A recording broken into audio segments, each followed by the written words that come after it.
सृष्टिर आद्यध्वनि परमब्रह्म ओंकार विद्यादायिनी माँ सरस्वती प्रेरणादायिनी माँ भारती परम पूजनीय डॉक्टर जी श्री गुरुजी पादपद्म प्रणाम जणाई मु नमिता राणी राउत आज वक्तव्य रखापी जाऊँगी। जुगे जुगे आम देश भारत वीर प्रसविनी वीर मानक से निज कोଳରେ धारण करिछि। सेमाने निजर वीरत्व पराकाष्ठा द्वारा निजर नाम को स्वर्णाक्षर लिपिबद्ध कर जाइछन्ति।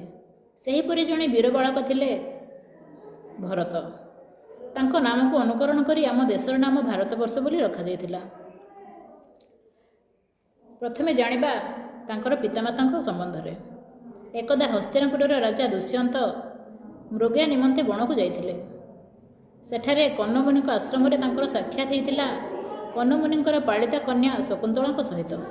आश्रम किछि दिन रहणी मध्यरे उभय गांधर्व रीति विवाह करथिले।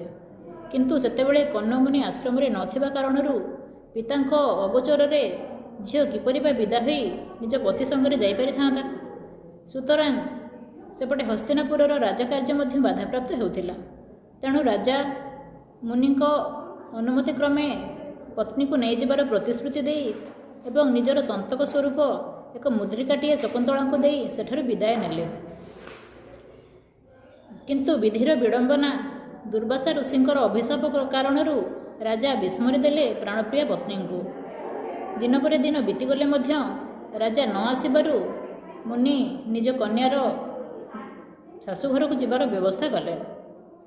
किंतु विधिर विडंबना हायरे कपाल एमिति भी हैला जे से मुद्रिकाटी नदी गर्भरे हजिगला।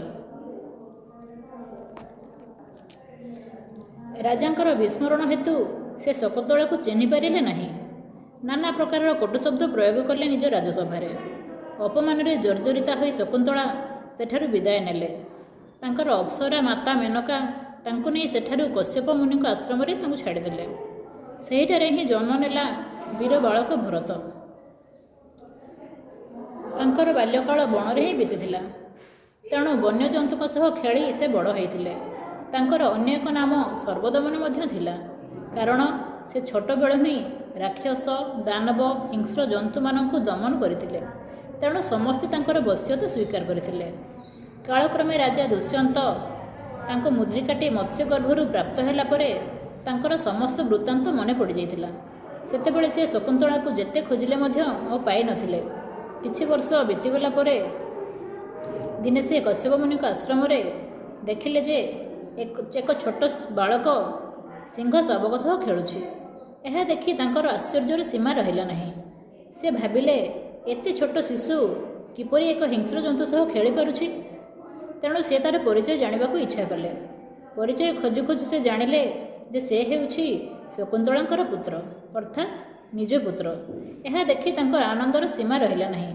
से तांको पळेई नेले एवं पत्नी और पुत्र को धरी निज राज्य को गमन कले। सेठारे ही तांकर शिक्षा दीक्षा आरंभ होला एवं कालक्रमे से प्रबल पराक्रमी चक्रवर्ती सम्राट होइथिले।